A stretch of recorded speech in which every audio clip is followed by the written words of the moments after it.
जी narco टेस्टचा अहवाल सरांपाशी आलेला आहे, पण सरांनी ते तपासाचा गुपित भाग आहे म्हणून अजून काही आम्हाला सांगितलं गेलेलं नाही आहे.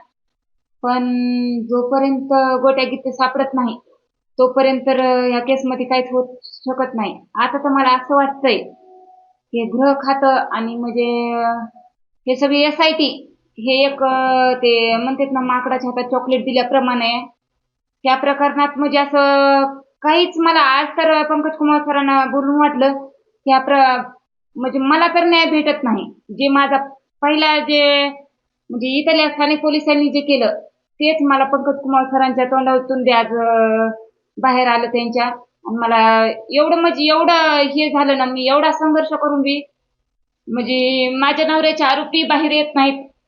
अं, तुम्ही सांगू शकत नाही माझी अशी आज भावना झाली होती. तुम्ही असं म्हणत होता फक्त मुख्यमंत्री विषयावर आणि उमेश कॉर्पे फक्त मोदींची मागणी स्वतः केली होती.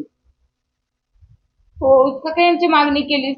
म्हणजे सगळ्यांना मला वाटलं, की खरंच माझ्या नवऱ्याला न्याय देतील. पण नाही ग्रह खातं खूप म्हणजे असं नाकाम आहे सगळं. मी मुख्यमंत्री साहेबां मुख्यमंत्री साहेबापासून बी जाऊन पण माझ्या नवऱ्याला न्याय भेटत नसल. हे यासाठीच मला करायचंय काय?